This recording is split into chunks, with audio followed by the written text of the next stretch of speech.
എല്ലാവർക്കും സ്വാഗതം. നമുക്കിന്ന് third chapter arithmetic sequences and algebra സമാന്തര ശ്രേണിയും ബീജഗണിതവും പഠിച്ചു തുടങ്ങാം.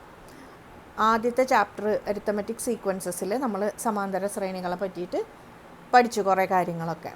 അപ്പോൾ ഈ ചാപ്റ്ററിൽ നമ്മളതിനെ എന്തുമായിട്ട് ബന്ധിപ്പിക്കുകയാണ്? ബീജഗണിതമായിട്ട് ബന്ധിപ്പിക്കുക. അപ്പോൾ ബീജഗണിതം എന്ന് പറഞ്ഞാൽ നിങ്ങൾക്കറിയാം, അതിൽ എന്തുണ്ടാവും? അതിലൊരു വേരിയബിൾ ഉണ്ടാവും, ഒരു ലെറ്റർ ഉണ്ടാവും അല്ലേ? എക്സ് വൈ എന്നൊക്കെ പറഞ്ഞിട്ടുള്ള ലെറ്റേഴ്സ് വരും. അപ്പോൾ ഇവിടെയും അങ്ങനെയൊക്കെ തന്നെയാണ് വരുന്നത്. അത് ഓരോ പ്രോബ്ലം ചെയ്യുമ്പോൾ നമുക്ക് അതിൻ്റെ കോൺസെപ്റ്റ് എന്താണെന്ന് മനസ്സിലാക്കിയിട്ട് ഓരോ എക്സസൈസും ചെയ്തു പോവാം. അപ്പോൾ ആദ്യത്തെ കോൺസെപ്റ്റ് പഠിക്കാൻ പോവാണ്. ആദ്യത്തെ കോൺസെപ്റ്റ് എന്ന് പറയുന്നത് എന്താണ്? പദത്തിൻ്റെ ബീജഗണിത രൂപം, പദങ്ങളുടെ ബീജഗണിത രൂപം, സമാന്തര ശ്രേണിയിലെ പദങ്ങളുടെ ബീജഗണിത രൂപം എന്താണ്? അതാണ് ആദ്യത്തെ കോൺസെപ്റ്റ്. ഇപ്പോൾ ഒരു സമാന്തര ശ്രേണി എടുക്കുകയാണ്, 2, 4, 6, 8 എക്സെട്ര. ഈ ഒരു സമാന്തര ശ്രേണിയിലെ എല്ലാ പദത്തിനും പൊതുവായൊരു രൂപമുണ്ട് അല്ലേ? ഈ ഒരു സമാന്തര ശ്രേണിയിലെ ഏത് പദം എടുത്താലും അതിന് പൊതുവായൊരു രൂപമുണ്ട്. ആ രൂപമാണ്, അത് നമ്മൾ ബീജഗണിത രൂപത്തിൽ എഴുതാണ്. അതെങ്ങനെയാണ് എഴുതണേ? ഇപ്പോൾ ഇതിൻ്റെ ബീജഗണിത രൂപം എങ്ങനെ എഴുതാം? 2 × n. n എന്ന് പറയുന്നത് എന്താ? നാച്ചുറൽ നമ്പേഴ്സ്, എണ്ണൽ സംഖ്യ. അപ്പോൾ ഇതിലെ ആദ്യ പദം കിട്ടാനായിട്ട് എന്ത് ചെയ്താൽ മതി? ഇതാണ് ഏതൊരു പദത്തിൻ്റെയും ഈ ഒരു ശ്രേണിയിൽ ഏതൊരു പദം എങ്ങനെ ഇരിക്കും? ഈ ഒരു രൂപത്തിലിരിക്കും. 2ൻ്റെ കൂടെ ഒരു എണ്ണൽ സംഖ്യ ഗുണിച്ച ഇതാണ് ഈ ഒരു ശ്രേണിയിൽ ഏത് പദം എടുത്താലും, ഏതൊരു പദം എടുത്താലും അതെന്തായിരിക്കും? 2ൻ്റെ മൾട്ടിപ്പിളായിരിക്കും, മൾട്ടിപ്പിൾ ഓഫ് 2 അല്ലേ? അതായത് n എന്ന് പറയുന്നത് ഒരു നാച്ചുറൽ നമ്പറിനെ 2 കൊണ്ട് ഗുണിച്ച ഇതാണ്, സംഖ്യകളാണ് ഈ ശ്രേണിയിലുള്ളത്. അതാണ് ഈ ശ്രേണിയുടെ ബീജഗണിത രൂപം എന്ന് പറയുന്നത്. ഇതാണ് ഇതിൻ്റെ ഓൾജിബ്രിക് ഫോം അഥവാ എന്താണ്? ബീജഗണിത രൂപം. അപ്പോൾ ഇവിടെ n, ആദ്യ പദം കിട്ടാനായിട്ട് n-ന് എത്ര കൊടുത്താൽ മതി? 1 കൊടുത്താൽ മതി. അപ്പോൾ നമുക്ക് എന്ത് കിട്ടി? ആദ്യ പദമായ 2 കിട്ടി. രണ്ടാമത്തെ പദം കിട്ടാനായിട്ട് n-ന് എന്ത് കൊടുത്താൽ മതി? 2 കൊടുത്താൽ മതി. അപ്പോൾ രണ്ടാം പദം 4 കിട്ടി. മൂന്നാം പദം 3 കൊടുക്കുക n-ന്, അപ്പോൾ എന്ത് കിട്ടി? 6 കിട്ടി. മനസ്സിലായില്ല? അപ്പോൾ n എന്ന് പറയുന്നത് എന്താണ്? സ്ഥാനം. n എന്ന് പറയുന്നത് സ്ഥാനം അഥവാ പൊസിഷനാണ്. അപ്പോൾ ആ പൊസിഷന് അതിൻ്റേതായ നമ്പർ കൊടുത്തു കഴിഞ്ഞാൽ നമുക്ക് എന്ത് കിട്ടും? ശ്രേണി കിട്ടും. അപ്പോൾ ഒരു ശ്രേണി തന്നു കഴിഞ്ഞാൽ നമുക്കതിൻ്റെ ബീജഗണിത രൂപം കണ്ടുപിടിക്കാൻ അറിയണം. ഒരു ബീജഗണിത രൂപം തന്നു കഴിഞ്ഞാൽ അതിൻ്റെ ശ്രേണി എഴുതാനും പഠിച്ചിരിക്കണം. ഇത് രണ്ടും വലിയ ബുദ്ധിമുട്ടുള്ള കാര്യമൊന്നുമല്ല. അപ്പോൾ ഏതൊരു സമാന്തര ശ്രേണിയുടെയും ബീജഗണിത രൂപം കണ്ടുപിടിക്കാനായിട്ട് വേണ്ട പ്രധാനപ്പെട്ട കാര്യങ്ങൾ എന്താണെന്ന് വെച്ചിട്ടുണ്ടെങ്കിൽ, ആ സമാന്തര ശ്രേണിയുടെ ആദ്യ പദം എന്താണിത്? ആദ്യ പദം, ഫസ്റ്റ് ടേം. അടുത്തത് അതിൻ്റെ പൊതുവ്യത്യാസം അറിയണം.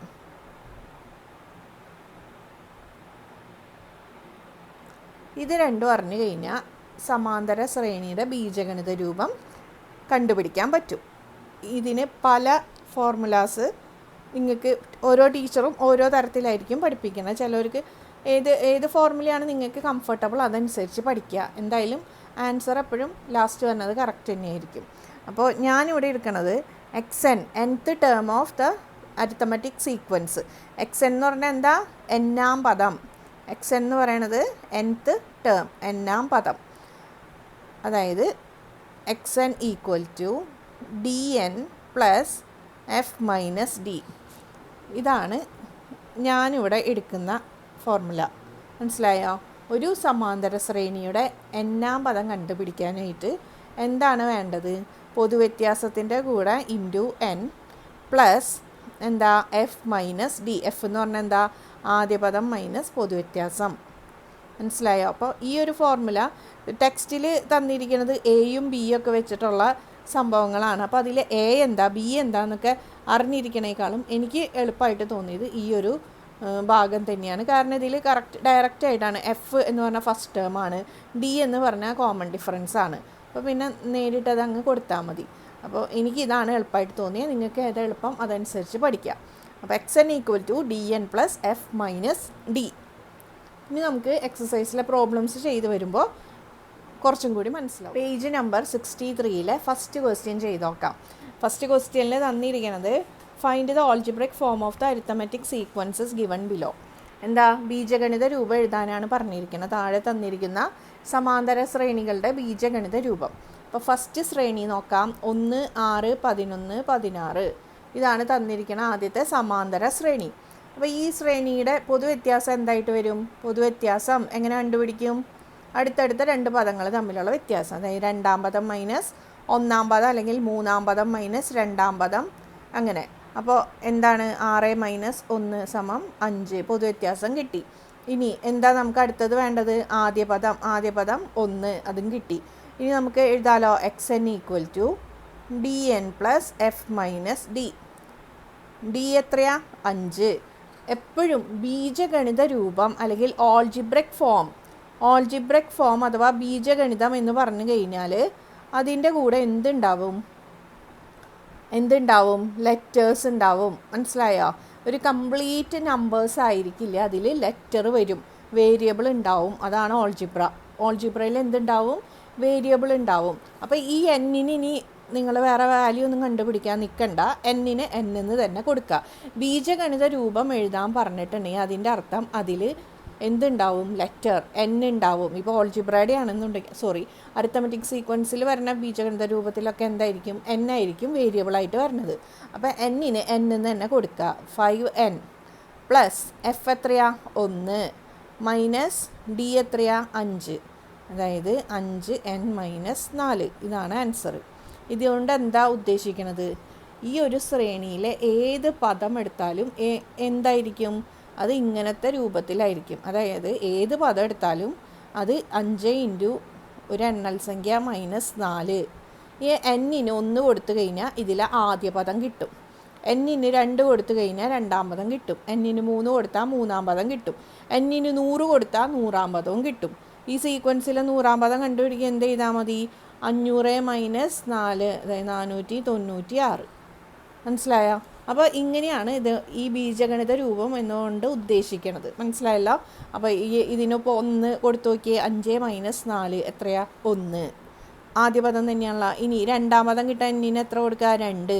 5 ഇൻറ്റു 2 മൈനസ് 4, 10 മൈനസ് 4 എത്രയാ? 6. അത് തന്നെയല്ലേ ഇവിടുത്തെ രണ്ടാം പദം. കിട്ടിയോ? മൂന്നാം പദം കിട്ടാൻ എന്ത് ചെയ്യണം? 5 ഇൻറ്റു 3 മൈനസ് 4, 15 മൈനസ് 4 എത്രയാ? 11. അതല്ലേ ഇവിടുത്തെ മൂന്നാം പദം. മനസ്സിലായല്ലോ? ഇനി അടുത്ത സീരീസ് നോക്കാം. അടുത്ത സീരീസ് 2, 7, 12, 17 എക്സെട്ര. ഇനി ഇതിലെ ആദ്യം നമുക്ക് എന്ത് എഴുതണം? ഡി കണ്ടുപിടിക്കുക. 7 മൈനസ് 2, രണ്ടാം പദം മൈനസ് ഒന്നാം പദം എത്രയാ? 5. പൊതുവ്യത്യാസം കിട്ടി, കോമൺ ഡിഫറൻസ് കിട്ടി. ഇനി അടുത്തത് ഫസ്റ്റ് ടേം ആദ്യ പദം 2. ഇനി എന്തെഴുതാം? ഓൾജിബ്രിക് ഫോം എഴുതാം. D N plus F minus D. D N എത്രയാ? 5n പ്ലസ് എഫ് എത്രയാ? First term 2 minus 5, 5n. 2 minus 5 എത്രയാ? 2ൽ നിന്ന് 5 കുറയ്ക്കാൻ പറ്റുമോ? ഇല്ല. 5ൽ നിന്ന് 2 കുറച്ച് 5ൻ്റെ ചിഹ്നം കൊടുക്കാം. 5ൽ നിന്ന് 2 കുറച്ചാൽ 3, 5ൻ്റെ ചിഹ്നം നെഗറ്റീവ്. 5n മൈനസ് 3 ഇതിൻ്റെ ബീജഗണിത രൂപം. അടുത്തത് നോക്കിയേ. 21, 32, 43, 54. ഡി എത്രയാ? 32. രണ്ടാം പദം മൈനസ് ഒന്നാം പദം. 32 മൈനസ് 21 എത്രയാ? 11. ഇനി അടുത്തത് പൊതുവ്യത്യാസമാണ് ഇപ്പോൾ എഴുതിയേ. അടുത്തത് എന്താ? ഒന്നാം പദം 21. ഇനി ഓൾജിബ്രിക് ഫോം ബീജഗണിത രൂപം എങ്ങനെയാണ്? D N plus F minus D. D എത്രയാ? 11. എന്നിന് എന്ന് തന്നെ കൊടുക്കണം. എഫിന് എത്രയാ? 21. ഡിക്ക് 11. അപ്പോൾ 11n. 21 മൈനസ് 11 എത്ര? 21ൽ നിന്ന് 11 പോയി കഴിഞ്ഞാൽ 10. അപ്പോൾ 11n പ്ലസ് 10. 19, 28, 37. എന്താണ് പൊതുവ്യത്യാസം? 28 മൈനസ് 19 എത്രയാ? 9. രണ്ടാം പദം മൈനസ് ഒന്നാം പദം എത്ര കിട്ടി? 9 കിട്ടി. ഇനി ആദ്യ പദം എഫ് എത്രയാ? 19. അങ്ങനെയാണെങ്കിൽ ബീജഗണിത രൂപം എന്താ? D N plus F minus D. എന്താ ഡി എൻ എന്ന് പറയണത്? 9n പ്ലസ് എഫ് എത്രയാ? 19 മൈനസ് 9 സമം 9n പ്ലസ് 19 മൈനസ് 9 എത്രയാ? 10. 9n plus 10. അടുത്ത ക്വസ്റ്റ്യൻ 1, 1.5, 2, 2.5. ഇത് തമ്മിൽ ആദ്യം തന്നെ നമുക്ക് എന്ത് ചെയ്യണം? പൊതുവ്യത്യാസം കണ്ടുപിടിക്കുക. രണ്ടാം പദം എത്രയാ? 1.5 മൈനസ് ഒന്നാം പദം 1. 1.5 1 കുറച്ച് കഴിഞ്ഞാൽ ബാക്കി എത്രയുണ്ട്? അരയുണ്ട് അല്ലേ? അപ്പോൾ പൊതുവ്യത്യാസം എത്ര കിട്ടി? കോമൺ ഡിഫറൻസ് ഹാഫ് ആണ്, 1/2 ആണ്. ഇനി ഫസ്റ്റ് ടേം എന്താണ്? 1 ആണ്. അങ്ങനെയാണെങ്കിൽ ഓൾജിബ്രിക് ഫോം ബീജഗണിത രൂപം എഴുതാൻ dn plus F minus D സമം ഡി എത്രയാ? അര n plus F 1 minus D എത്രയാ? അര. അപ്പോൾ 1/2 n പ്ലസ് 1 മൈനസ് അര. 1-ൽ നിന്ന് അര കുറച്ചാൽ 1-ൽ നിന്ന് ഹാഫ് കുറച്ചാൽ എത്ര കിട്ടും? ഹാഫ്. അപ്പോൾ എന്ത് കിട്ടി? Half n plus half. അതിനെങ്ങനെ എഴുതാം നമുക്ക്? ഹാഫ് കോമൺ ആണല്ലേ, അപ്പോൾ ഹാഫിനെ പുറത്തെടുത്തു. ബാക്കി ഇവിടെ എന്തുണ്ട്? n ഉണ്ട്. ഇവിടെ എന്തുണ്ട്? ഹാഫ് പുറത്ത് വന്നു. ബാക്കി എത്രയാ? 1. ഇങ്ങനെ എഴുതാം. അല്ലെങ്കിൽ n പ്ലസ് 1/2 ഇങ്ങനെ എഴുതാം. അടുത്ത ക്വസ്റ്റ്യൻ 1/6, 1/3, 1/2 എക്സെട്ര. ആദ്യം പൊതുവ്യത്യാസം കണ്ടുപിടിക്കാം. രണ്ടാം പദം സെക്കൻഡ് ടേം എത്രയാ? 1/3 മൈനസ് ഫസ്റ്റ് ടേം 1/6. അപ്പോൾ 1/3 മൈനസ് 1/6 എന്ത് ചെയ്യണം? എന്താണ് LCM? 6. ഇനി ഇവിടെ 6 ആവാൻ വേണ്ടിയിട്ട് ഇവിടെ എന്ത്? ഇൻറ്റു 2. അപ്പോൾ മുകളിൽ എന്ത് ചെയ്യണം? ഇൻറ്റു 2 ചെയ്യണം. അപ്പോൾ ഇവിടെ 1 ഇൻറ്റു 2 എത്രയാ? 2 മൈനസ് 1. അതായത് 2 മൈനസ് 1 എത്രയാ? 1. 1/6. അപ്പോൾ പൊതുവ്യത്യാസം എത്ര കിട്ടി? 1/6 കിട്ടി. എഫ് നമുക്കറിയാം. എഫ് എത്ര തന്നെയാണ്? 1/6 തന്നെ. അപ്പോൾ ഓൾജിബ്രിക് ഫോം എങ്ങനെ എഴുതാം? xn equal to dn plus F minus D. D എത്രയാ? 1/6 into n plus F minus d. F എത്രയാ? 1/6 മൈനസ് 1/6. എഫും ഡിയും ആദ്യ പദവും പൊതുവ്യത്യാസം എന്ത് തന്നെയാണ്? 1/6 തന്നെയാണ്. അപ്പോൾ 1/6 മൈനസ് 1/6 എന്താ? 0. അപ്പോൾ ബാക്കി എന്തുള്ളത്? 1/6 ഇൻറ്റു n അഥവാ n/6. അടുത്ത question, second question. The terms of some arithmetic sequences in 2 specified positions are given below. Find the algebraic form of each. എന്താ തന്നിരിക്കുന്നത്? 2 സ്ഥാനങ്ങളിലുള്ള 2 പദങ്ങൾ തന്നിട്ടുണ്ട്. ഇനി എന്ത് എഴുതണം? ആ 2 പദങ്ങൾ വെച്ചിട്ട് ഈ സമാന്തര ശ്രേണിയുടെ ബീജഗണിത രൂപം എഴുതണം. തന്നിരിക്കുന്നത് എന്താ? 2 പദങ്ങൾ.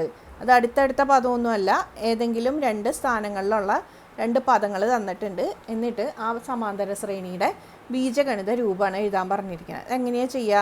നമുക്കറിയാം, ഏത് 2 സ്ഥാനങ്ങളിലെ 2 പദം കിട്ടിക്കഴിഞ്ഞാൽ നമുക്ക് എന്ത് കണ്ടുപിടിക്കാൻ പറ്റും? പൊതുവ്യത്യാസം കണ്ടുപിടിക്കാം. അപ്പോൾ പൊതുവ്യത്യാസം കിട്ടിക്കഴിഞ്ഞ് ഒരു പദവും കിട്ടിക്കഴിഞ്ഞ് നമുക്ക് ബാക്കി പദങ്ങളൊക്കെ കണ്ടുപിടിക്കാം. നമ്മൾ ഫസ്റ്റ് ചാപ്റ്ററിൽ അതൊക്കെ പഠിച്ചതാണ്.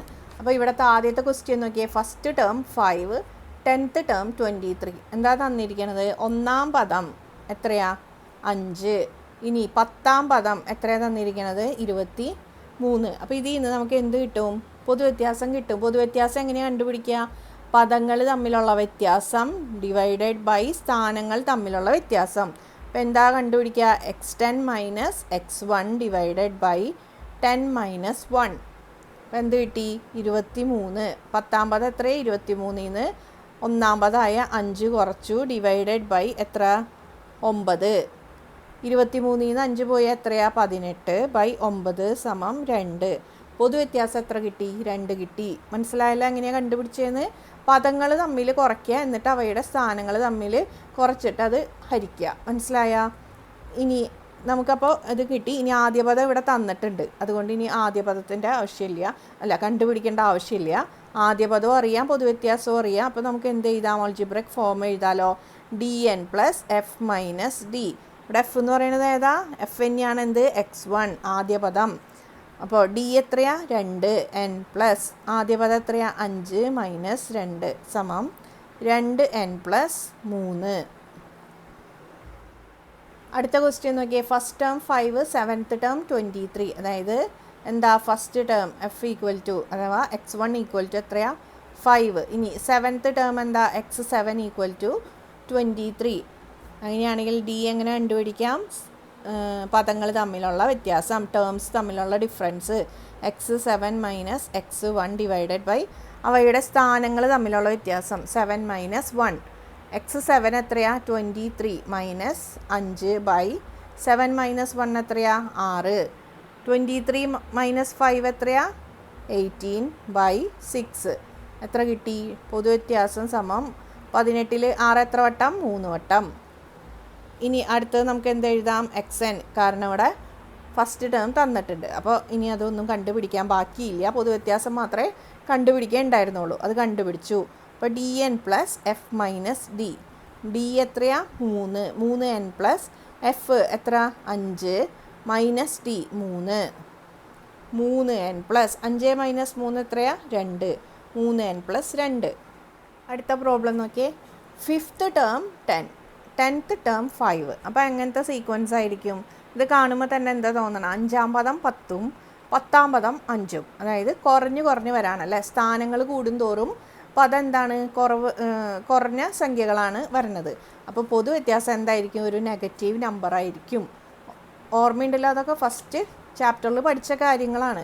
അതായത് സ്ഥാനങ്ങൾ കൂടുന്തോറും പദങ്ങൾ കൂടി വരാണെങ്കിൽ പൊതുവ്യത്യാസം പോസിറ്റീവ് ആയിരിക്കും. സ്ഥാനം കൂടുന്തോറും പദം കുറഞ്ഞു വരാണെങ്കിൽ പൊതുവ്യത്യാസം നെഗറ്റീവായിരിക്കും. 5-ാം പദം 10. ഇനി 10-ാം സ്ഥാനത്തുള്ള പദം ഏതാ? 5.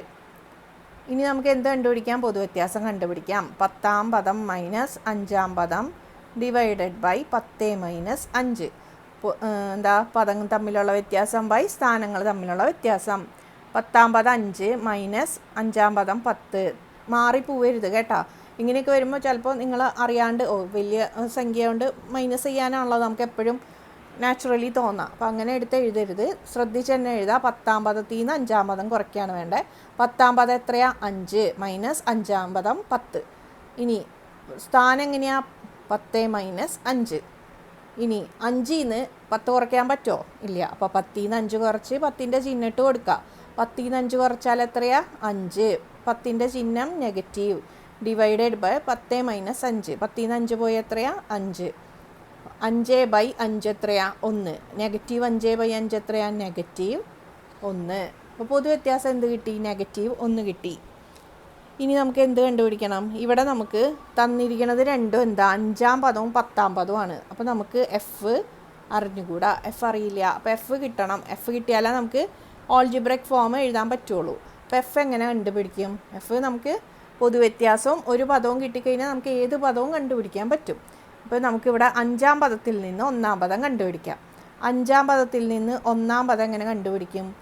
5-ാം പദത്തിനേക്കാളും വലിയ സ്ഥാനത്തല്ല 1-ാം പദം. 5-ാം പദത്തിനേക്കാളും ചെറിയ സ്ഥാനമാണ് 1-ാം പദം അല്ലേ. സ്ഥാനം വെച്ച് നോക്കുമ്പോൾ 5-ാം സ്ഥാനമാണ് 1-ാം സ്ഥാനം. അപ്പോൾ 1-ാം സ്ഥാനത്തേക്കാണെങ്കിൽ എന്ത് ചെയ്യണം? മൈനസ് എടുക്കുക. മൈനസ് ഇനി എത്ര എന്താണ് മൈനസ് ചെയ്യേണ്ടത്? 5 മൈനസ് 1 എത്ര? 4D. മനസ്സിലായല്ലോ? 5-ാം പദത്തിൽ നിന്ന് സ്ഥാനങ്ങൾ തമ്മിലുള്ള വ്യത്യാസം എത്രയാ? 4 ഇൻറ്റു ഡി മൈനസ് ചെയ്യുക. അപ്പോൾ 5-ാം പദം എത്രയാ? 10. 10 മൈനസ് 4 ഇൻറ്റു ഡി എത്രയാ? -1. 10 ഇവിടെ ഒരു മൈനസ് ഉണ്ട്, ഇവിടെ ഒരു മൈനസ് ഉണ്ട്. അപ്പോൾ അത് രണ്ടും കൂടി എന്തായി? പോസിറ്റീവായി. 10 + 4 14. 1-ാം പദം എത്ര കിട്ടി? 14 കിട്ടി. അപ്പോൾ 1-ാം പദവും കിട്ടി, പൊതുവ്യത്യാസവും കിട്ടി. ഇനി നമുക്ക് എന്ത് എഴുതാം? ഓൾജിബ്രൈക് ഫോം ബീജഗണിത രൂപം xn എഴുതാം. xn = dn plus F minus D.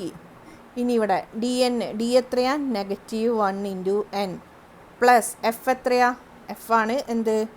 x1 ആദ്യ പദം എത്രയാ? 14 മൈനസ് ഡി എത്രയാ? -1. ഇവിടെ എന്തായി? -1 ഇൻറ്റു n എത്രയാ? -n പ്ലസ് 14 മൈനസ് -1 എന്താ? 14 മൈനസും മൈനസും വരുമ്പോൾ പ്ലസ് 1. 14 + 1 എത്രയാ? 15 -n. കിട്ടിയില്ലോ? അപ്പോൾ ഇവിടെ എന്താ പ്രത്യേകത എന്ന് വെച്ചാൽ ഇവിടെ നമുക്ക് 5-ാം പദവും 10-ാം പദവുമാണ് തന്നത്, ആദ്യ പദം തന്നില്ല. അപ്പോൾ ആദ്യം നമ്മൾ പൊതുവ്യത്യാസം കണ്ടുപിടിച്ചതിന് ശേഷം എന്ത് ചെയ്തു? ആദ്യ പദം കണ്ടുപിടിച്ചു. ആദ്യ പദം കണ്ടുപിടിക്കുക എന്ത് ചെയ്തു? 5-ാം പദത്തിൽ നിന്ന് 4D കുറച്ചു. അങ്ങനെ ആദ്യ പദം കിട്ടിക്കഴിഞ്ഞപ്പോൾ പിന്നെ എന്ത് ചെയ്യാം? നേരിട്ട് ഓൾജിബ്രൈക് ഫോം കണ്ടുപിടിക്കാം. അടുത്ത ക്വസ്റ്റ്യൻ എന്താ?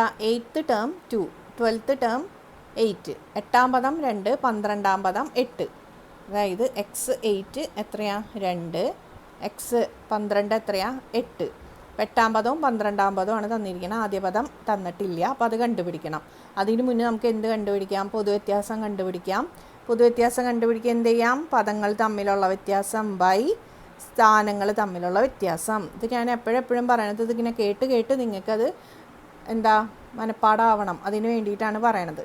അപ്പോൾ 12-ാം പദം എത്രയാ? 8 മൈനസ് 8-ാം പദം എത്രയാണ് തന്നിരിക്കുന്നത്? 2 ബൈ സ്ഥാനങ്ങൾ തമ്മിൽ 12-ാം സ്ഥാനം മൈനസ് 8-ാം സ്ഥാനം. 8 മൈനസ് 2 എത്രയാണ്? 6/4 നമുക്ക് ചെറുതാക്കാം. 6/4 നമുക്ക് 2 കൊണ്ട് ഡിവൈഡ് ചെയ്യുമ്പോൾ 6-ൽ 2 3 വട്ടം, 4-ൽ 2 എത്ര വട്ടം? 2 വട്ടം. അപ്പോൾ നമുക്ക് എത്ര കിട്ടി? പൊതുവ്യത്യാസം 3/2 കിട്ടി. ഇനി നമുക്ക് എന്ത് കണ്ടുപിടിക്കണം? ആദ്യ പദം കണ്ടുപിടിക്കണം. ആദ്യ പദം കണ്ടുപിടിക്കാനായിട്ട് എന്ത് ചെയ്യണം? 8-ാം പദവും 12-ാം പദവും തന്നിരിക്കണം. അപ്പോൾ നമുക്ക് 8-ാം പദത്തിൽ നിന്ന് ആദ്യ പദം എഴുതാം. എന്ത് ചെയ്യാം? ആദ്യ പദം ഈക്വൽ ടു 8-ാം പദത്തിൽ നിന്ന് എന്ത് ചെയ്യണം? 8-ന്ന് മുകളിലേക്കുള്ള പദങ്ങളല്ല, അതായത് 8-നേക്കാളും വലിയ സ്ഥാനത്തുള്ള പദങ്ങളല്ല കണ്ടുപിടിക്കേണ്ടത്. 8-നേക്കാളും ചെറിയ സ്ഥാനത്തുള്ള പദം കണ്ടുപിടിക്കാൻ എന്ത് ചെയ്യണം? മൈനസ് ആണ് ചെയ്യേണ്ടത്. മൈനസ് എന്തുകൊണ്ടാണ് മൈനസ് ചെയ്യേണ്ടത്? 8 മൈനസ് 1 7 ഇൻറ്റു ഡി. മനസ്സിലായില്ല? 1-ാം പദം കണ്ടുപിടിക്കാൻ 8-ാം പദത്തിൽ നിന്ന് 7d കുറയ്ക്കുക. അപ്പോൾ 8-ാം പദം എത്രയാ? 2 minus 7d 7 into 3/2 equal to 2 minus 7 into 3 എത്രയാ? 21/2. ഈ 2 ഇങ്ങോട്ട് 2 ഇൻറ്റു 2 എടുത്തു. 4 മൈനസ് 21 ഹോൾ ഡിവൈഡഡ് ബൈ 2 എടുത്താൽ എത്ര കിട്ടും? 4 മൈനസ് 21 എത്രയാ? 17. 4 മൈനസ് 21 ചെയ്യാൻ പറ്റൂല. 21-ന്ന് 4 കുറച്ചു. അപ്പോൾ എത്ര? 17. എന്നിട്ട് 21-ൻ്റെ ചിഹ്നം കൊടുത്തു. -17/2. ഫ്രാക്ഷൻസൊക്കെ തമ്മിലുള്ള ഓപ്പറേഷൻസൊക്കെ നിങ്ങൾക്ക് 10-ാം ക്ലാസ്സുകാരാണ് അറിഞ്ഞിരിക്കണം. അറിയാത്തവരത് ചെയ്ത് നന്നായിട്ട് പഠിച്ചു വയ്ക്കുക. അപ്പോൾ ഇവിടെ 2 മൈനസ് 21/2 ഇതെങ്ങനെയാണ് ചെയ്തത്? ഇവിടെ എന്താണ്? ഇവിടെ ഛേദം എന്താ? 2. അപ്പോൾ ഇവിടെ എന്താ ഛേദം? ഇവിടെ ഛേദം ഉണ്ടോ? ഇവിടെ ഉണ്ട് ഛേദം. എന്താ? 1. അപ്പോൾ നമ്മൾ രണ്ടും എന്താക്കണം? പൊതുവായ ഛേദം ഒരേ ഛേദമാക്കണം. അപ്പോൾ ഇവിടെ 2ആണ്, ഇവിടെ എന്താ? 1. അപ്പോൾ ഈ 1-നെ നമ്മൾ എന്ത് ചെയ്യണം? 2 ആക്കണം. എന്ത് ചെയ്യും? 1-നെ 2 ആക്കാൻ ഇൻറ്റു 2 ഇങ്ങനെ തോന്നിയ പോലെ ചെയ്യാൻ പറ്റുമോ? ഇല്ല. ഇവിടെ ഇൻറ്റു 2 ചെയ്യുമ്പോൾ ഇവിടെ എന്ത് ചെയ്യണം? മുകളിലും എന്ത് ചെയ്യണം? ഇൻറ്റു 2 ചെയ്യണം. അപ്പം അംശത്തിനെയും ഛേദത്തിനെയും 2 കൊണ്ട് ഗുണിച്ചു. അപ്പോൾ ഇതെന്തായി മാറി? 4/2. മനസ്സിലായല്ലോ? അപ്പം 4/2 മൈനസ് 21/2 ഇതെന്ത് ഫ്രാക്ഷനാ? ലൈക്ക് ഫ്രാക്ഷൻ അല്ലേ? ഒരേ ഛേദമുള്ള ഭിന്നസംഖ്യകൾ തമ്മിൽ മൈനസ് ചെയ്യാൻ എളുപ്പമാണല്ലോ. എന്ത് ചെയ്താൽ മതി? അംശങ്ങൾ തമ്മിൽ മൈനസ് ചെയ്തിട്ട് ആ ഛേദം പൊതുവായ ഛേദം എടുത്ത് എഴുതാം. ഛേദം തമ്മിൽ മൈനസ് ചെയ്യോ? ഇല്ല. അപ്പോൾ ഛേദങ്ങൾ മൈനസ് ചെയ്യില്ല. ആ പൊതുവായ ഛേദം ഏതാണോ അതെടുത്ത് എഴുതാം. അംശങ്ങൾ തമ്മിൽ മൈനസ് ചെയ്യുക. അപ്പോൾ 21-ന്ന് 4 കുറച്ചു. 17 21-ൻ്റെ ചിഹ്നം കൊടുത്തു. കിട്ടിയില്ലോ? അപ്പോൾ നമുക്കിവിടെ എന്ത് കിട്ടി? ആദ്യ പദം -17/2 കിട്ടി. പൊതുവ്യത്യാസം 3/2 കിട്ടി. ഇനി നമുക്ക് എന്ത് ചെയ്യാം? ബീജഗണിത രൂപം എഴുതാം. dn plus F minus D. D എത്രയവിടെ? 3/2. പൊതുവ്യത്യാസം 3/2n പ്ലസ് എഫ് എത്രയാ? -17/2 മൈനസ് ഡി. ഡി എത്രയാ? 3/2. ഇവിടെ 3n/2. 3/2 എന്ന് വെച്ചാൽ എന്താ? 3n/2. ഇനി ഇവിടെ നോക്കിക്കഴിഞ്ഞാൽ പ്ലസും മൈനസും വന്നു. പ്ലസും മൈനസും വരുമ്പോൾ എന്താ ഉണ്ടാവുക? മൈനസ്. അപ്പോൾ -17/2 മൈനസ് 3/2. ഇവിടെ നോക്കിയാൽ ഇവിടെ ഓൾറെഡി എന്താണ്? ഛേദങ്ങൾ രണ്ടും എന്താണ്? തുല്യമാണ് അല്ലേ? തുല്യ ഛേദങ്ങളാണ്. അപ്പോൾ എന്ത് ചെയ്താൽ മതി? അംശങ്ങൾ തമ്മിൽ ചെയ്താൽ മതി. ഛേദം ഇത് തന്നെ ഇടാം. അപ്പോൾ എത്ര കിട്ടും? 3n/2. -17 -3 എന്ത് ചെയ്യണം? രണ്ടും ഒരേ ചിഹ്നമായതുകൊണ്ട് എന്ത് ചെയ്യാം? കൂട്ടാം.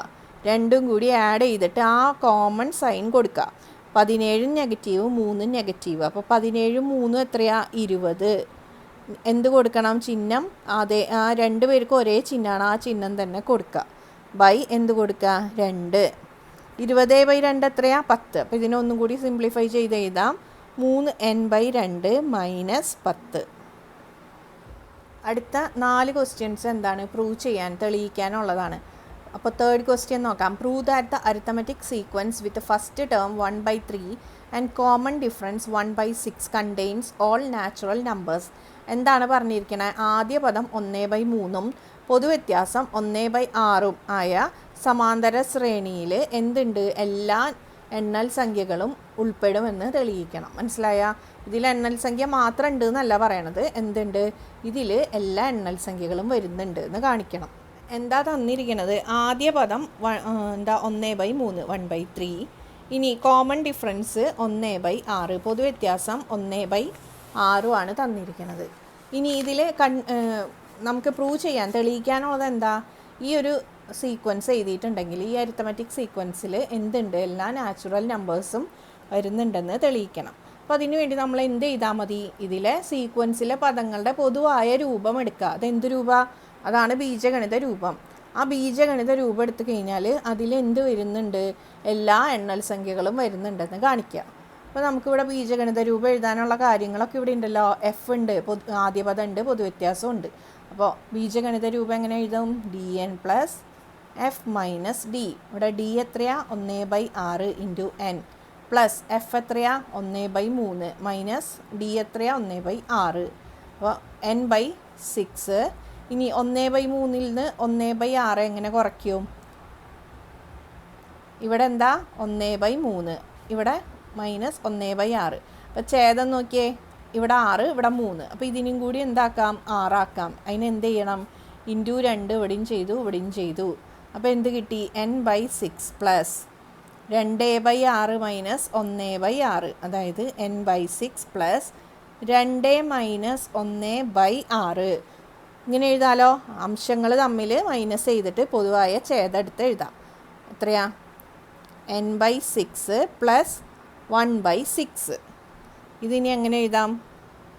n+1/6 എന്ന് എഴുതാം അല്ലേ? അപ്പോൾ നമുക്ക് എന്ത് കിട്ടി? എന്നാം പദം, nth ടേം എന്ത് കിട്ടി? xn = n+1/6. അതായത് ഈ സീക്വൻസിലെ ഏതൊരു പദത്തിൻ്റെയും ഒരു രൂപം എന്തായിരിക്കും? n+1/6 ആയിരിക്കും. അപ്പോൾ നമുക്ക് n എന്ന് പറയുന്നത് എന്താണ്? n ഈസ് എന്താണ്? നാച്ചുറൽ നമ്പർ, എണ്ണൽ സംഖ്യയാണ് അല്ലേ? n ഒരു എണ്ണൽ സംഖ്യയാണ്. അപ്പോൾ n-ന് നമുക്ക് 5 കൊടുക്കാം. n 5 കൊടുത്തു കഴിഞ്ഞാൽ ഏത് പദമാണ് നമുക്ക് കിട്ടുക? അഞ്ചാം. ഇവിടെ n വരുമ്പോൾ ഇതെന്താവും? 5. xn എന്ന് പറഞ്ഞാൽ x5 എത്രയാ? 5 + 1/6 എത്ര കിട്ടും? 6/6 = 1. ആദ്യത്തെ എണ്ണൽ സംഖ്യ നമുക്ക് കിട്ടിയോ? കിട്ടി. ഇനി n-ന് എത്ര കൊടുക്കണം? നമുക്ക് എണ്ണൽ സംഖ്യ അടുത്തത് കിട്ടാനായിട്ട് 2 കിട്ടണം എണ്ണൽ സംഖ്യ. അതായത് ഇവിടെ എത്ര വേണം? 6 × 2 എത്ര? 12. അപ്പോൾ ഇവിടെ n-ന് എത്ര കൊടുത്താലും ഇവിടെ 12 കിട്ടുക? n-ന് 11 കൊടുക്കുക. അപ്പോൾ 11-ാം പദം എത്രയായിരിക്കും? 11-ാം പദം എന്താ? 11 + 1/6, അതായത് 12/6 എത്രയാണ്? 2. ഇനി അടുത്തത് കിട്ടാനായിട്ട് എന്ത് കൊടുക്കണം? ഇവിടെ 6 × 3 18 അല്ലേ? അപ്പോൾ ഇവിടെ n എത്രയാ? 17. x17 = 17 + 1/6 = 18/6 എത്ര? 3. അതായത് x5, x11, x7. അതായത് 5-ാം പദം തൊട്ട് 6 സ്ഥാനങ്ങൾ കൂടി വരുമ്പോൾ എത്ര വീതം കിട്ടും? ഓരോ എണ്ണൽ സംഖ്യ വീതം കിട്ടും. അപ്പോൾ 5-ാം സ്ഥാനത്ത് ആദ്യത്തെ എണ്ണൽ സംഖ്യ 1 കിട്ടും. 11-ാം സ്ഥാനത്ത് എണ്ണൽ സംഖ്യ 2 ഉണ്ടാവും. 17-ാം സ്ഥാനത്ത് എണ്ണൽ സംഖ്യ 3 ഉണ്ടാവും. ഇനി അടുത്തത് എത്രയായിരിക്കും? 17 + 6 23. അപ്പോൾ 23-ാം സ്ഥാനത്തെ എണ്ണൽ സംഖ്യ എത്ര വരും? 4 വരും. അങ്ങനെ എല്ലാ നാച്ചുറൽ നമ്പേഴ്സും ഈ അരിത്തമാറ്റിക് സീക്വൻസിൽ ഉണ്ടാവുമെന്ന് നമ്മൾ പ്രൂവ് ചെയ്തു. അടുത്ത ക്വസ്റ്റ്യൻ നോക്കിയേ. Prove that the arithmetic sequence with first term 1/3 and common difference 2/3 contains all odd numbers but no even numbers. എന്താണ് ക്വസ്റ്റ്യൻ? ആദ്യ പദം 1/3 പൊതുവ്യത്യാസം 2/3 സമാന്തര ശ്രേണിയിൽ എന്തുണ്ട്? എല്ലാ ഒറ്റ സംഖ്യകളും ഉണ്ട്, പക്ഷേ ഒറ്റ ഇരട്ട സംഖ്യകളും ഇല്ല. മനസ്സിലായോ? ഓഡ് നമ്പേഴ്സ് എല്ലാം ഈ ശ്രേണിയിലുണ്ട്. അതിൻ്റെ അർത്ഥം ഈ ശ്രേണിയിലെ എല്ലാ പദങ്ങളും ഒറ്റ സംഖ്യ അങ്ങനെയല്ല, എല്ലാ ഓഡ് നമ്പേഴ്സും ഉണ്ട്. ഇവിടെ എന്താണ്? 1/3 അങ്ങനെ ഫ്രാക്ഷൻസ് ഉണ്ട്.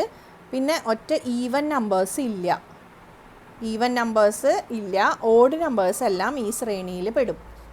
എന്താ ക്വസ്റ്റ്യനിൽ തന്നിരിക്കുന്നത്? ആദ്യ പദം 1/3, പൊതുവ്യത്യാസം 2/3. അപ്പോൾ എന്ത് ചെയ്യണം? നമുക്ക് സമാന്തര ശ്രേണിയുടെ ബീജഗണിത രൂപം, പദത്തിൻ്റെ ബീജഗണിത രൂപം മനസ്സിലായോ? nth ടേം, എന്നാം പദം, അതായത് എന്താ ടേമിൻ്റെ ഓൾജിബ്രിക് ഫോം കണ്ടുപിടിക്കാം. എന്താ ഓൾജിബ്രിക് ഫോം? ആ സമാന്തര ശ്രേണിയിലെ എല്ലാ പദം എങ്ങനത്തെ ഫോമിലായിരിക്കും? xn = dn + f - d. d എത്രയാ? 2/3 × n പ്ലസ് f എത്രയാ? 1/3 - 2/3. ഇതെന്താ? 2n/3. ഇനി 1/3 - 2/3 രണ്ടും എന്താണ്? ഛേദം രണ്ടും 1 തുല്യമാണ് അല്ലേ? 3 തന്നെയാണ്. അതുകൊണ്ട് ഛേദം 3 കിട്ടി. ഇനി എന്ത് ചെയ്താൽ മതി? അംശങ്ങൾ തമ്മിൽ കുറച്ചാൽ മതി. 1 - 2/3, അതായത് 2n/3. 1 - 2 എന്താ? -1/3 കിട്ടിയില്ല. ഇതിന് നമുക്ക് എങ്ങനെ എഴുതാം? 2n - 1/3 അല്ലേ? രണ്ടും പൊതുവായ ഛേദമാണ്. അപ്പോൾ അംശങ്ങൾ ഒരുമിച്ച് എഴുതാം. 2n - 1/3. അപ്പോൾ nth ടേം എന്താണ്? 2n - 1/3 ആണ്. ഇവിടെ നോക്കിക്കഴിഞ്ഞാൽ 2n - 1 എന്ന് പറയണത് എപ്പോഴും എന്തായിരിക്കും? ഓഡ് നമ്പർ ആയിരിക്കും അല്ലേ? എന്നിന് ഏത് സംഖ്യ വേണമെങ്കിലും എടുത്തോ. n എന്താണ്? എണ്ണൽ സംഖ്യയാണ്, ഒരു നാച്ചുറൽ നമ്പറാണ്. അപ്പോൾ എന്നിന് ഏത് നമ്പർ ഇട്ട് കൊടുത്താലും -2ൻ്റെ ഗുണിതത്തിനോട് കൂടി 1 കുറച്ച് കഴിഞ്ഞാൽ എന്ത് കിട്ടും? ഒറ്റ സംഖ്യകളാണ് കിട്ടുക അല്ലേ? 2ൻ്റെ മൾട്ടിപ്പിൾസിൻ്റെ കൂടെ. 2ൻ്റെ മൾട്ടിപ്പിൾസ് ഏതൊക്കെയാണ്? 2, 4, 6, 8, 10, 12 അങ്ങനെ പോകും. ഇതിൽ നിന്നൊക്കെ 1 കുറച്ച് കഴിഞ്ഞാൽ നമുക്ക് കിട്ടണത് എന്താണ്? എല്ലാം എന്താണ്? ഒറ്റ സംഖ്യകളാണ് അല്ലേ? 1, 3, 5, 7, 9, 11 ഇങ്ങനെ. അപ്പോൾ 2ൻ്റെ ഗുണിതത്തിനോട് കൂടി 1 കുറയ്ക്കുക. 2 × n എന്ന് പറഞ്ഞാൽ എന്താ? 1, 2, 3, 4 അങ്ങനെ എണ്ണൽ സംഖ്യ. അപ്പോൾ ഏത് എണ്ണൽ സംഖ്യയെ 2നോട് കൂടി ഗുണിച്ചിട്ട് അതിൽ നിന്ന് 1 കുറച്ച് കഴിഞ്ഞാൽ നമുക്ക് എപ്പോഴും എന്ത് തന്നെയാണ് കിട്ടുക? ഒറ്റ സംഖ്യ, ഓഡ് നമ്പറാണ് കിട്ടുക. അപ്പോൾ നമുക്കറിയാം 2n - 1 is an odd number for every natural number. ഏത് n എടുത്താലും 2n - 1 എന്ന് പറയുന്നത് എന്തായിരിക്കും? ഒരു ഓഡ് നമ്പർ ആയിരിക്കും. അപ്പോൾ ഇതൊരു ഓഡ് നമ്പറാണെന്ന് അറിയാം. ഒരു ഓഡ് നമ്പറിനെ 3 കൊണ്ട് ഡിവൈഡ് ചെയ്താൽ എന്ത് തന്നെയാണ് കിട്ടുക? ഓഡ് നമ്പറാണ് കിട്ടുക. മനസ്സിലായോ? ഓഡ് നമ്പർ ഡിവൈഡഡ് ബൈ 3 എന്തായിരിക്കും? ഒരു ഓഡ് നമ്പർ തന്നെയായിരിക്കും അല്ലേ? ഇപ്പോൾ 15/3, 15 ഒരു ഒറ്റ സംഖ്യയാണ്. 3 ഒറ്റ സംഖ്യയാണ്. 3 കൊണ്ട് ഡിവൈഡ് ചെയ്ത് എന്ത് കിട്ടും? 5. ഇനിയിപ്പോൾ അടുത്തത് എന്തെടുക്കാം? 21/3 എന്താ? 7. അപ്പോൾ ഒറ്റ സംഖ്യേനെ 3 കൊണ്ട് ഡിവൈഡ് ചെയ്താൽ എന്ത് തന്നെയാണ് കിട്ടുക? ഒറ്റ സംഖ്യ തന്നെയാണ് കിട്ടുക. അപ്പോൾ അതുകൊണ്ട് 2n - 1/3 is always an odd number. It can B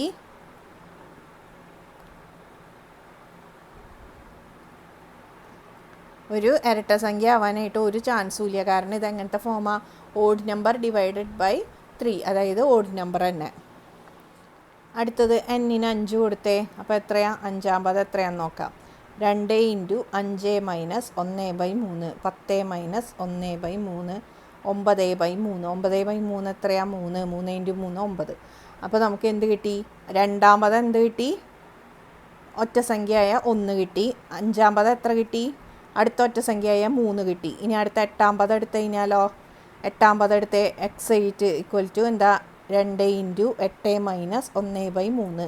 16 - 1 എന്താ? 15/3 = 5. അപ്പോൾ 8-ആം പദം എടുക്കുമ്പോൾ എന്ത് കിട്ടും? അടുത്ത ഒറ്റ സംഖ്യ. ഇനി അടുത്തത് എത്രാം പദമായിരിക്കും? 11-ആം പദം. അപ്പോൾ 2-ആം പദം തുടങ്ങി പിന്നെ 3 കൂടുമ്പോൾ എന്ത് കിട്ടും? നമുക്ക് ഓരോ ഒറ്റ സംഖ്യകളായിട്ട് കിട്ടും. അങ്ങനെ എല്ലാ ഒറ്റ സംഖ്യകളും ഈ ഒരു സീക്വൻസിലുണ്ട്. പക്ഷേ ഒരൊറ്റ ഇരട്ട സംഖ്യ പോലും ഇല്ല. അടുത്ത ക്വസ്റ്റ്യൻ നോക്കിയേ. Prove that in the arithmetic sequence 4, 7, 10 etc. the squares of all terms are also terms of the sequence. എന്താ തന്നിരിക്കുന്നത്? ഈ തന്നിരിക്കുന്ന സമാന്തര ശ്രേണിയിലെ പദങ്ങളുടെ എല്ലാം വർഗ്ഗങ്ങളും ഈ ശ്രേണിയിലെ പദങ്ങളാണ്. അതാണ് തെളിയിക്കേണ്ടത്. മനസ്സിലായോ? തന്നിരിക്കുന്ന ഈ സമാന്തര ശ്രേണിയിലെ ഈ പദങ്ങളുടെ എല്ലാം വർഗ്ഗങ്ങൾ, സ്ക്വയേഴ്സും ഏതിൽ തന്നെ ഉണ്ട്? ഈ ശ്രേണിയിൽ തന്നെ വരും. അതാണ് തെളിയിക്കേണ്ടത്. അപ്പോൾ നമ്മൾ എന്ത് ചെയ്യണം? ഈ ശ്രേണിയുടെ പൊതുവായ രൂപം, ബീജഗണിത രൂപം കണ്ടുപിടിക്കുക. ആ ബീജഗണിത രൂപത്തിൽ എന്തും വരും എന്ന് തെളിയിക്കണം. ഈ രൂപത്തിന് അതിൻ്റെ ഈ പദത്തിൻ്റെ സ്ക്വയറും ആ രൂപത്തിൽ തന്നെ വരും എന്നുള്ളത് നമ്മൾ കാണിച്ചു കൊടുക്കണം. അപ്പോൾ ഇതിൻ്റെ ആദ്യം ബീജഗണിത രൂപം തെളിയിക്കാൻ നമുക്ക് എന്ത് വേണം, കണ്ടുപിടിക്കാൻ എന്ത് വേണം, പൊതുവ്യത്യാസം കണ്ടുപിടിക്കണം. പൊതുവ്യത്യാസം എത്രയാണ്? രണ്ടാം പദം മൈനസ് ഒന്നാം പദം 3, പൊതുവ്യത്യാസം 3 കിട്ടി. ഇനി എഫ് എത്ര കിട്ടി? 4, ആദ്യ പദം 4. ഇനി ബീജഗണിത രൂപം എങ്ങനെ എഴുതും? dn plus F minus D. D എത്രയാ? 3n പ്ലസ് എഫ് എത്രയാ? 4 മൈനസ് 3, 3n. 4 മൈനസ് 3 എത്രയാ? 1. അപ്പോൾ ഇതിൻ്റെ പൊതുവായ ബീജഗണിത രൂപം എന്താ? ഇതിലെ എല്ലാ പദത്തിൻ്റെയും പൊതുവായ രൂപമാണ് എന്ത്? 3n plus 1. എന്നിന് 1 കൊടുത്താൽ ഒന്നാമതായ എന്ത് കിട്ടും? 4 കിട്ടും. എന്നിന് 2 കൊടുത്തു, 3 × 2 6 പ്ലസ് 1, രണ്ടാം പദം കിട്ടി 7 അല്ലേ. എന്നിന് 3 കൊടുത്തു, 3 × 3 പ്ലസ് 1 9 പ്ലസ് 1 10, മൂന്നാം പദം 10 കിട്ടി. ഇനി നമുക്ക് എന്ത് കണ്ടുപിടിക്കണം? ഇതിലെ പദങ്ങൾ തന്നെയാണ് ഇതിൻ്റെ സ്ക്വയറും എന്ന് കണ്ടുപിടിക്കണം. അപ്പോൾ നമുക്ക് ഇതിൻ്റെ സ്ക്വയർ, ഇതിലെല്ലാ പദവും എങ്ങനെ ഇരിക്കുക? 3 എന്ന ഒരു നമ്പറിൻ്റെ 3ൻ്റെ ഗുണിതമായിരിക്കും. അതിൻ്റെ കൂടെ എന്തുണ്ടാവും? ഒരു പ്ലസ് 1 ഉണ്ടാവും അല്ലേ. 3ൻ്റെ മൾട്ടിപ്പിളിൻ്റെ കൂടെ പ്ലസ് 1 കൂട്ടിയതാണ് ഇതിലെ എല്ലാ സംഖ്യകളും. അപ്പോൾ ഇതിൻ്റെ വർഗ്ഗങ്ങളും സ്ക്വയറും വരുന്ന തെളിയിക്കാൻ വേണ്ടിയിട്ട് എന്ത് ചെയ്യുക? നമുക്ക് ഇതിൻ്റെ സ്ക്വയർ എടുക്കാം. ഇത് a plus B the whole square. a plus B the whole square എന്താ? Equal to a square plus 2ab plus B square. അപ്പോൾ ഇവിടെ a എത്രയാ? 3n. അപ്പോൾ 3nൻ്റെ സ്ക്വയർ എന്താ? 9n square. 2ab 2 × 3n × 1, അതായത് എന്താ? 6n. ബിക്ക് പകരം ഇവിടെ എന്താ? 1. ബി സ്ക്വയർ എന്ന് പറഞ്ഞാൽ 1 സ്ക്വയർ 1 കിട്ടിയില്ല. അപ്പോൾ നമുക്കിത് എന്ത് കിട്ടി? 9n square plus 6n plus 1. ഇവിടെ നോക്കിക്കഴിഞ്ഞാൽ ഇവിടെ 9, ഇവിടെ എന്തുണ്ട്? 6. ഇതിൽ രണ്ടിലും കോമൺ ആയിട്ട് ഏത് സംഖ്യയുണ്ട്? 3 ഉണ്ട് അല്ലേ. അപ്പോൾ 3നെ പുറത്തേക്ക് എടുത്തു. ഇനി ബാക്കി എന്താ ഉള്ളത്? ഇതിൽ ഈ 2 എണ്ണം മാത്രം നോക്കിയാൽ മതിയേ. അപ്പോൾ ഇതിൽ 9n സ്ക്വയറിൽ 3 പുറത്തെടുത്തു. ബാക്കി എന്താ അവിടെ വരാ? 3n സ്ക്വയർ വരും അല്ലേ. 3 × 3 9n സ്ക്വയർ. ഇനി അടുത്തത് 6n. 6nൽ 3 പുറത്തേക്ക് എടുത്തു. ബാക്കി എന്താ ഉണ്ടാവുക? 3 × 2 ആണ് 6. 3 × 2. അപ്പം 2n ഇവിടെ ബാക്കിയുണ്ട്, 3 ഇവിടെ പുറത്തുണ്ട്. ശരിയായില്ല. ഇനി ഇവിടെ 1ൽ നിന്ന് 3 പുറത്തേക്ക് എടുക്കാൻ പറ്റുമോ? ഇല്ല. അതുകൊണ്ട് 1നെ ഇവിടെ തന്നെ എഴുതി. അപ്പോൾ 3 × 3n square plus 2n. 3n square plus 2n എന്ന് പറഞ്ഞാൽ എന്താ? 3n സ്ക്വയർ പ്ലസ് 2n എന്ന് പറഞ്ഞാൽ എന്ത് തന്നെയാണ്? ഒരു നാച്ചുറൽ നമ്പർ തന്നെയാണ് വരിക അല്ലേ. എന്നിന് ഇപ്പോൾ ഇത് കൊടുത്താലും ഇപ്പം എന്നിന് എത്ര കൊടുക്കാം? 1 കൊടുക്കാം. അപ്പോൾ എന്ത് കിട്ടും? 3 പ്ലസ് 2 5 കിട്ടും. ഇനി എന്നിന് 2 കൊടുത്തു. അപ്പോൾ എന്താ? 3 × n സ്ക്വയർ 2 സ്ക്വയർ പ്ലസ് 2 × 2 എത്രയാണ്? 4 × 3 12 പ്ലസ് 4 16. അപ്പോൾ ഏതൊരു ഇത് കൊടുത്താലും എന്ത് തന്നെയാണ് കിട്ടുക? ഒരു നാച്ചുറൽ നമ്പർ. അപ്പോൾ ഇത് എന്ത് തന്നെയാണ്? ഈ ഒരു ഫോമിൽ തന്നെയാണ് കിട്ടണേ ആണല്ലോ. അപ്പോൾ ഇതെന്തായിട്ട് വരും? ഈ 3n സ്ക്വയർ പ്ലസ് 2n എന്ന് പറയണത് എന്താണ്? ഒരു നാച്ചുറൽ നമ്പറാണ്. അങ്ങനെയാണെങ്കിൽ ഈ സ്ക്വയർ എന്ന് പറയണത് എക്സന്നിൻ്റെ സ്ക്വയർ എന്ന് പറയണത് എന്ത് തന്നെയാണ്? എന്ത് ഫോമിൽ തന്നെയാണ് കിട്ടണം? ഈ എക്സന്നിൻ്റെ ഫോമിൽ തന്നെയാണ് കിട്ടണത്. അതായത് ഈ പദങ്ങളുടെ സ്ക്വയർ എന്ന് പറയണതും ഈ സീക്വൻസിലെ പദമാണ്. മനസ്സിലായോ? ഈ സമാന്തര ശ്രേണിയിലെ പദങ്ങളുടെ ഒരു ബീജഗണിത രൂപമാണ് 3n പ്ലസ് 1 എന്ന് പറയണത്. ഈ പദത്തിൻ്റെ സ്ക്വയർ എടുത്താലും അതും നമുക്ക് ഏത് രൂപത്തിൽ തന്നെ കിട്ടണുണ്ട്? 3ൻ്റെ കൂടെ ഒരു എണ്ണൽ സംഖ്യ പ്ലസ് 1 ഈ ഒരു ഫോമിൽ കിട്ടണുണ്ട്. അതായത് 3n പ്ലസ് 1. അതുകൊണ്ട് ഇതിൻ്റെ എല്ലാം സ്ക്വയേഴ്സും എവിടെ തന്നെ ഉണ്ടാവും? ഈ സീക്വൻസിൽ, ഈ ഒരു സമാന്തര ശ്രേണിയിൽ തന്നെ ഈ പദങ്ങളുടെയൊക്കെ വർഗ്ഗങ്ങളും ഉണ്ടാവും. അതായത് 4ൻ്റെ വർഗ്ഗം 16, 7ൻ്റെ വർഗ്ഗം 49, 10ൻ്റെ വർഗ്ഗം 100, ഇതൊക്കെ ഈ ശ്രേണിയിൽ വരും.